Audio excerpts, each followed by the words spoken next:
Welcome back everyone to your favorite movie review channel. It is your lovely host, as always, Peter Man. What's up, y'all? Of Man Cinema Reviews. Today we're going to be looking at the indie drama 1001. But before we do that, go ahead and press like, subscribe, and hit the notification bell as well to notify you of any and all reviews to this channel.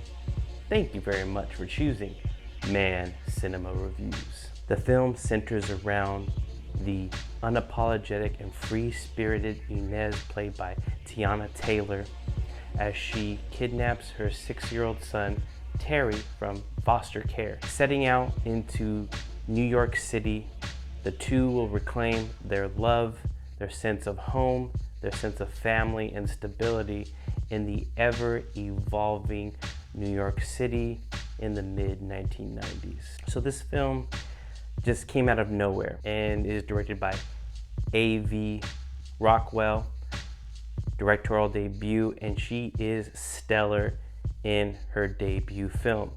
The film co-stars Aven, Kingsley, Adetola, Aven, Courtney, and Josiah, which are playing the character of Terri across different avenues of their lives. At 6, at 13, and at 17.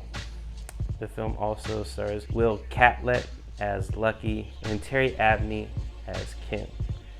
And what I have to say is that without Teyana Taylor's presence as Inez, she is bold, she's unapologetic, and she is fierce. And I know that Teyana Taylor doing voice work last year for Intergalactic, a film that I really did enjoy that was spearheaded by Kid Cudi.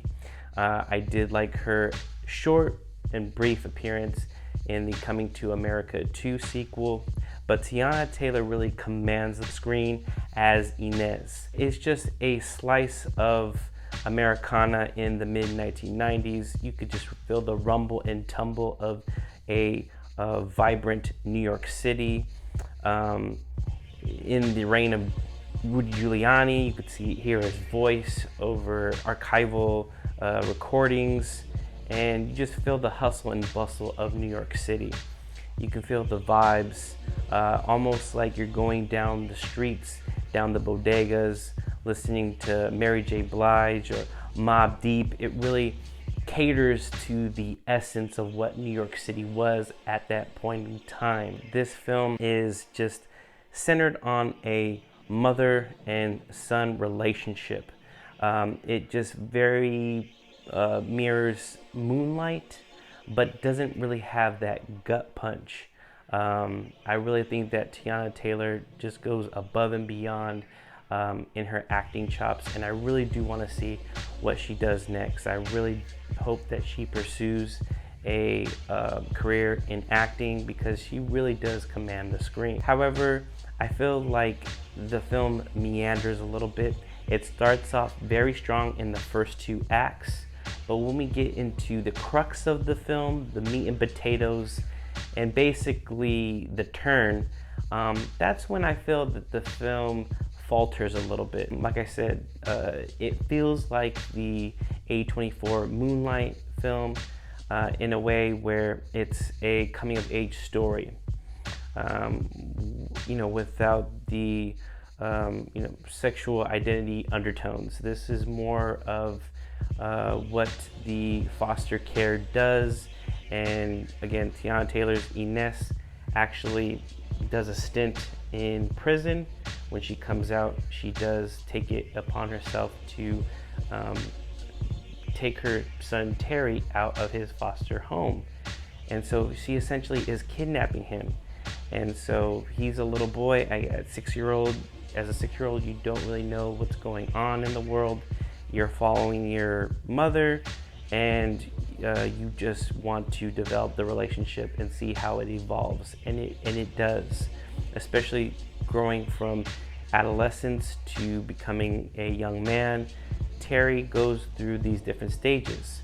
I feel like the younger Terri really works well. The 6-year-old actor really, that's the heart and soul of the story.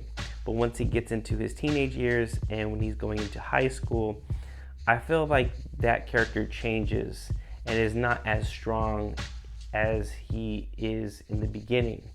Like I said, I think it's more centralized, and you really feel the essence of the love that Teyana Taylor has for her son, Terri.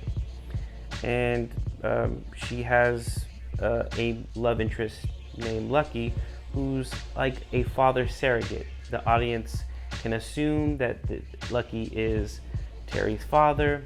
However, it just doesn't feel that way as well. So it could be something where maybe the father's out of the picture and Ines just wants to introduce Lucky as a father figure for her son.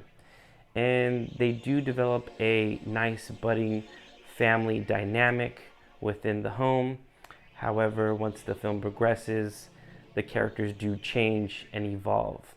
And I really do think that this film is about family, it's about identity, it's about dealing with the crisis of the foster care system, as well as just the prevalent issues of African American families and what single mothers have to deal with, and the broken prison system as well.